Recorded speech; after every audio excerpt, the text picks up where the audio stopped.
ये किताब डॉक्टर महदी खुद्दामियान आरानी ने जो है वो लिखी है और मैंने इसका जो है वो तर्जमा किया है।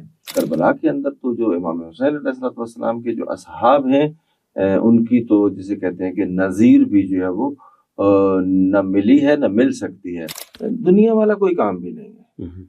हर काम दो हालतों से खाली नहीं है।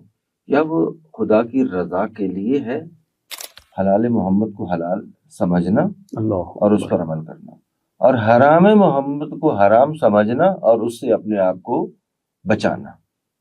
और इमाम हुक्म इलाही की वजह से अगर पर्दा गैबत में है तो मेरे फराइज तो पर्दा गैबत में नहीं है। मारिफत में यहाँ पर खाली उनका नाम, पता, एड्रेस, कब पैदा हुए, क्या नहीं, ये नहीं।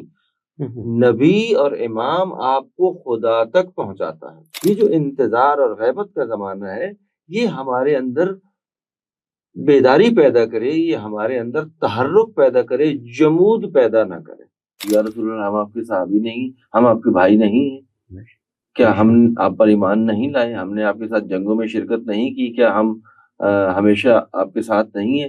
तो क्या हम आपके भाई नहीं है? तो रसूल खुदा ने फरमाया कि नहीं, आप मेरे भाई नहीं हैं, बल्कि मेरे भाई वो हैं कि जो अपनी तवज्जुहात को इमाम की तरफ मबजूल करवाना है।